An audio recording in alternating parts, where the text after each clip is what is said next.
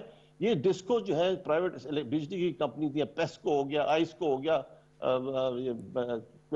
سکر والا ہو گیا, کوئٹہ والا ہو گیا, ساری کمپنی یہ تو اتنا نقصان کر رہی ہیں. ان کے جو نیٹ ایسٹس جو ہے نا, اس دن ان کا سروے کیا, میں اس کے بورڈ پر تھا. نعمان صاحب, اس پہ آپ سے سوال فوکس کرتے ہوئے پھر جنرل صاحب سے بھی سوال کروں گا.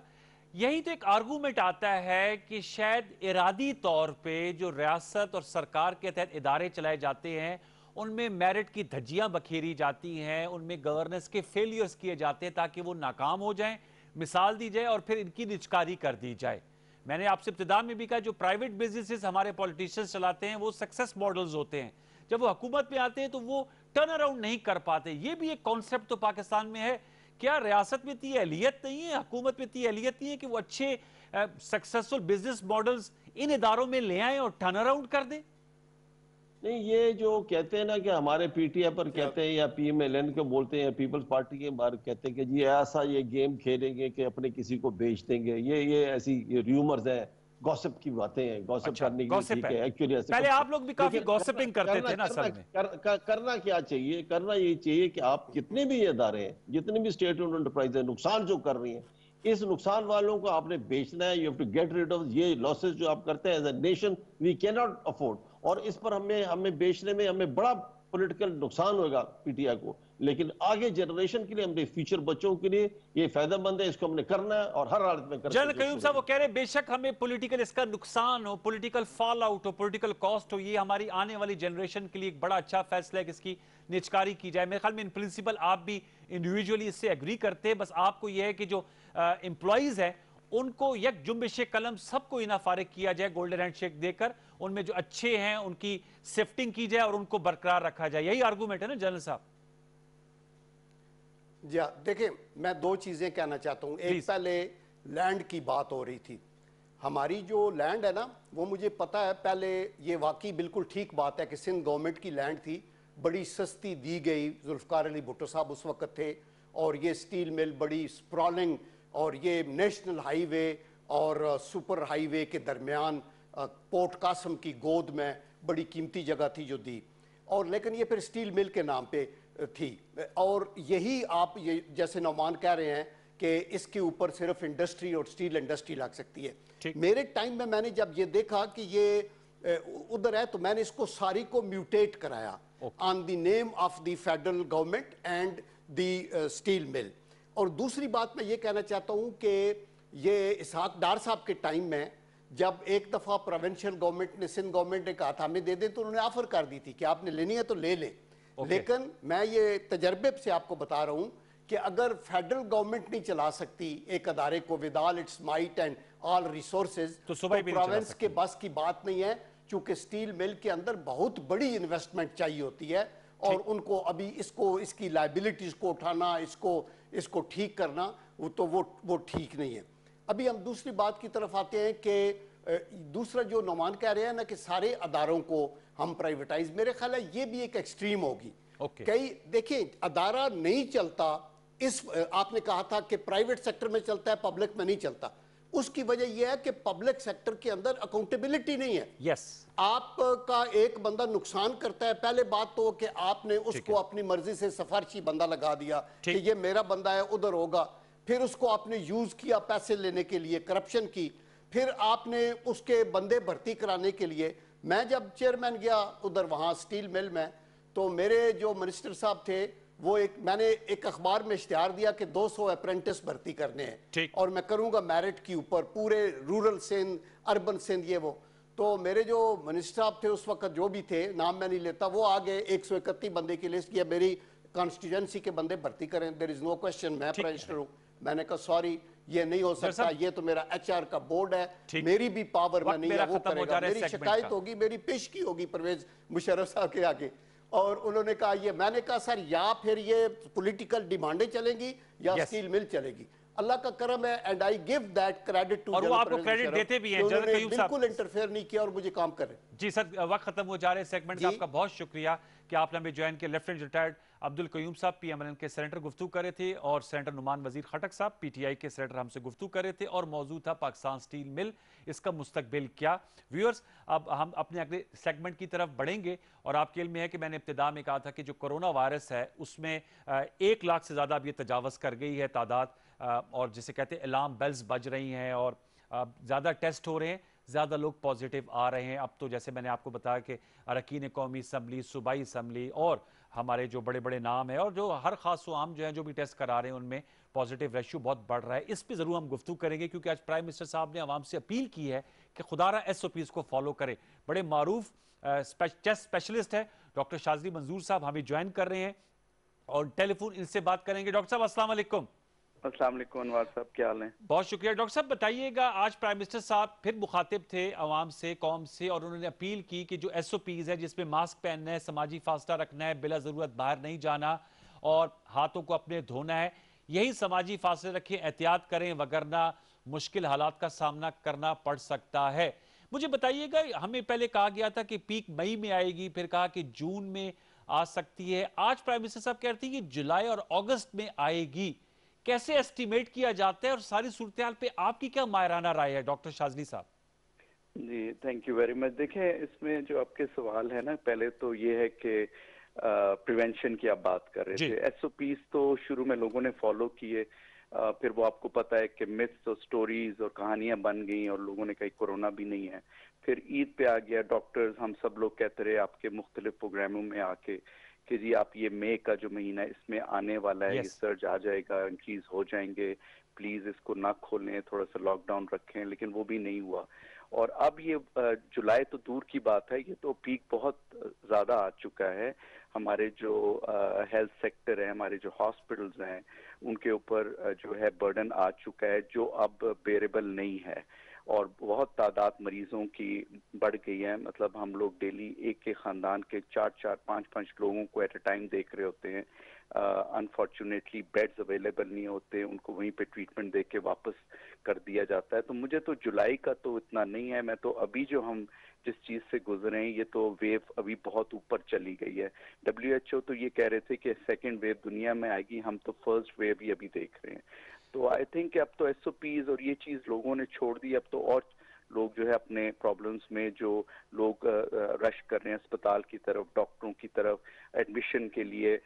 مطلب ابھی بھی مجھے کتنی کالز آ رہی ہیں کہ فلاں مریض ہے، اس کو دل کی تکلیف ہے، اس کو ایڈمیشن چاہیے. مطلب یہ ابھی سب کچھ چل رہا ہے. تو میں تو جولائی کی نہیں بات کرتا. پہلے بھی ہم یہی کہتے تھے، ہم ویٹ کرتے رہے، نہیں کوئی بات نہیں، ہم نے پریپیئر نہیں کیا. اب ہم جولائی کی طرف لوگوں کو احساس دلائیں گے تو لوگ اور زیادہ کیئرلیس ہو جائیں گے. تو میرے خیال جو ابھی چیز ہے، ہمیں اس پہ توجہ دینی ہے، ویجیلنٹ ہونا ہے، اپنی سروسز بہتر کرنی ہے، آگاہی بھی کرنی ہے، لوگوں کا ٹریٹمنٹ بھی کرنا ہے. تو حکومت کو اور زیادہ اس میں جو ہے کام کرنا چاہیے، اور زیادہ ایفرٹ ڈالنی چاہیے. جولائی کا ویٹ نہیں کرنا چاہیے. ڈاکٹر صاحب یہ بتائیں، نیوزی لینڈ نے اس کے خلاف کامیابی حاصل کر لی ہے، وہ کیا فارمولا اپنایا گیا؟ سوئٹزرلینڈ کے بارے میں کہا جاتا ہے کہ it is a safe place. Germany ایک سکسیسفل ماڈل ہے.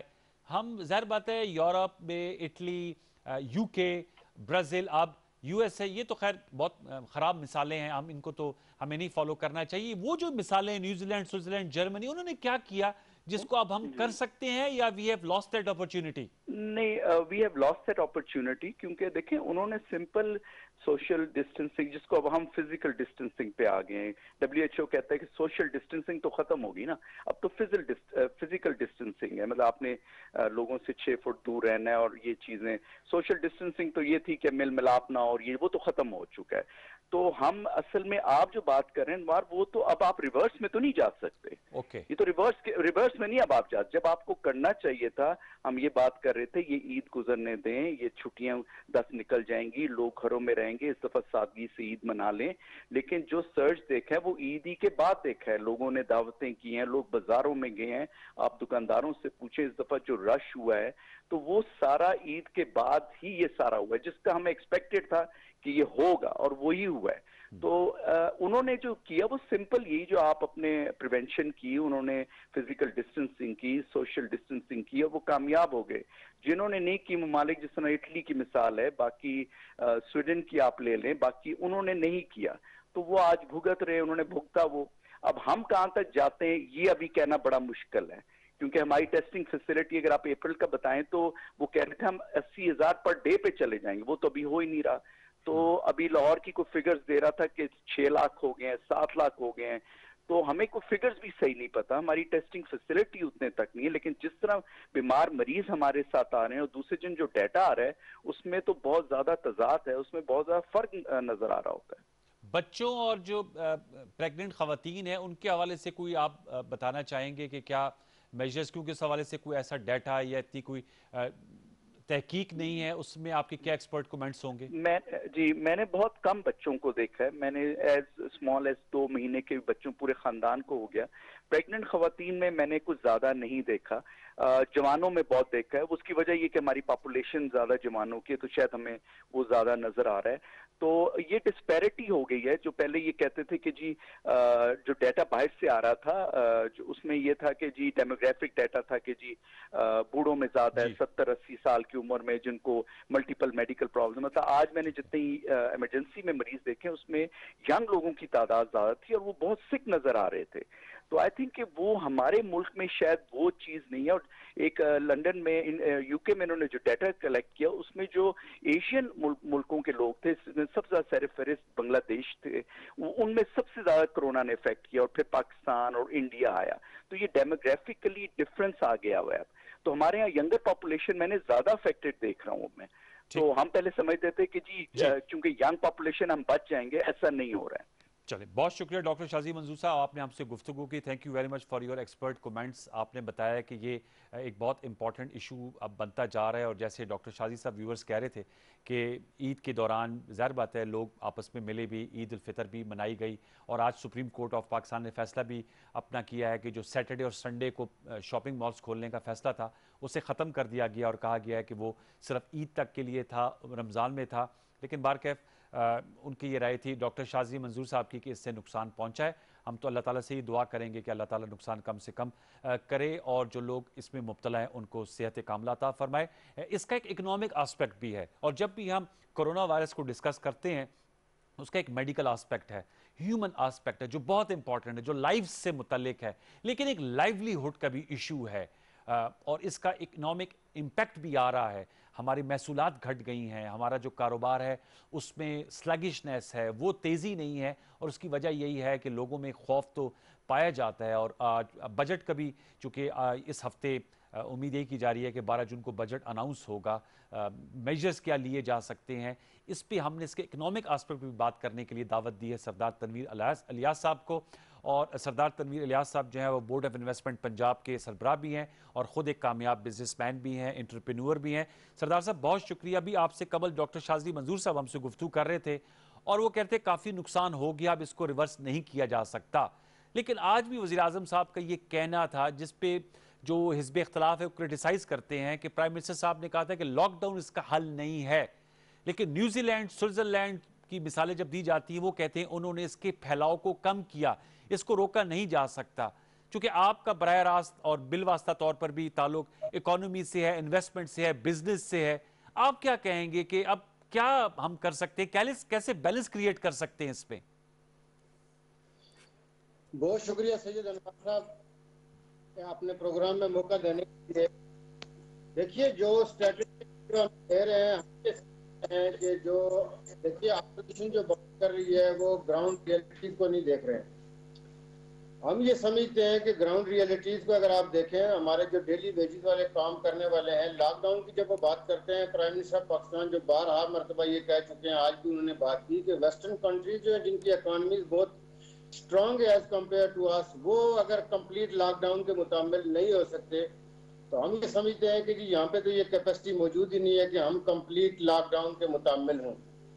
اس لیے یہ بالکل صحیح بات ہے کہ نقصانات ہوئے ہیں، لیکن آپ دیکھیں کہ الحمدللہ ہمارے یہاں پہ جو ڈیتھ ٹول تھی اس کو لوگ مختلف انداز میں دیکھ رہے ہیں، اس طرح کی نہیں ہوئی. لوگوں کا جو ریکوری کا ہے، ریکوری لوگوں کی کمپیریٹیولی اگر آپ دیکھیں تو ریکوری لوگوں کی بہتر ہے, لوگ زیادہ بہتر ہو رہے ہیں. یہ بتائیں کہ سردار صاحب یہ جو بزنس کھولا کیا ہے, یہ جو اقتصادی سرگرمیاں کھولی گئی, اس سے فرق پڑا ہے, فائدہ ہوا ہے یا نہیں فائدہ ہوا لوگوں کو؟ بالکل, دیکھیے اس میں یہ ہے کہ لوگوں کو ریلیف ملنا شروع ہوا ہے, اور لوگوں کو دیکھیں ہم اس لیول پہ 100% تو نہیں ہو سکا, چونکہ آپ دیکھیں بہت سارے ہمارے شادی ہال بند ہیں, آپ کی کیٹرنگ کمپنیاں بند ہیں, آپ کے ریسٹورنٹس بند ہیں, بہت ساری سوشل گیدرنگز کی جو جگہ ہیں گورنمنٹ نے آج بھی ان کو کلوز رکھا ہوا ہے, لیکن کچھ ایٹ لیسٹ لوگوں کو ریلیف ملنا شروع ہو گیا, اور اس ریلیف کے بغیر ہمارے پاس کوئی چارہ نہیں تھا, ہم نے دینا ہی تھا. اور آپ اتنے کروڑ لوگوں کو آپ یہ دیکھیں کہ پچھلے 2-3 ماہ سے لوگ لاک ڈاؤن کی کیفے میں تھے, اکنامک ایکٹیویٹی بالکل فریز ہو کے رہ گئی تھی.